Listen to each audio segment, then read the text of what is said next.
Welcome to a Foxy Tech Tips tutorial on making the Apple Watch Ultra 2 enter sleep mode automatically when wind down starts. If you find this tutorial helpful, please consider subscribing to my channel and liking the video. With this setting enabled, your watch will automatically enter sleep focus when wind down starts. This will limit your notifications to selected people and turn off and lock the watch's display so as not to disturb you.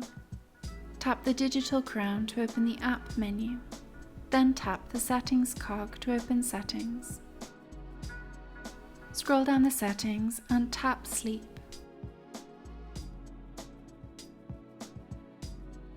Then tap the toggle to the right of turn on at wind down to enable or disable the setting. When the toggle is green, sleep mode will be enabled at wind down. When the toggle is grey, it will not. And that draws an end to this tutorial. Please like the video if you found it helpful and subscribe to Foxy Tech Tips for more Apple Watch Ultra tips and tricks.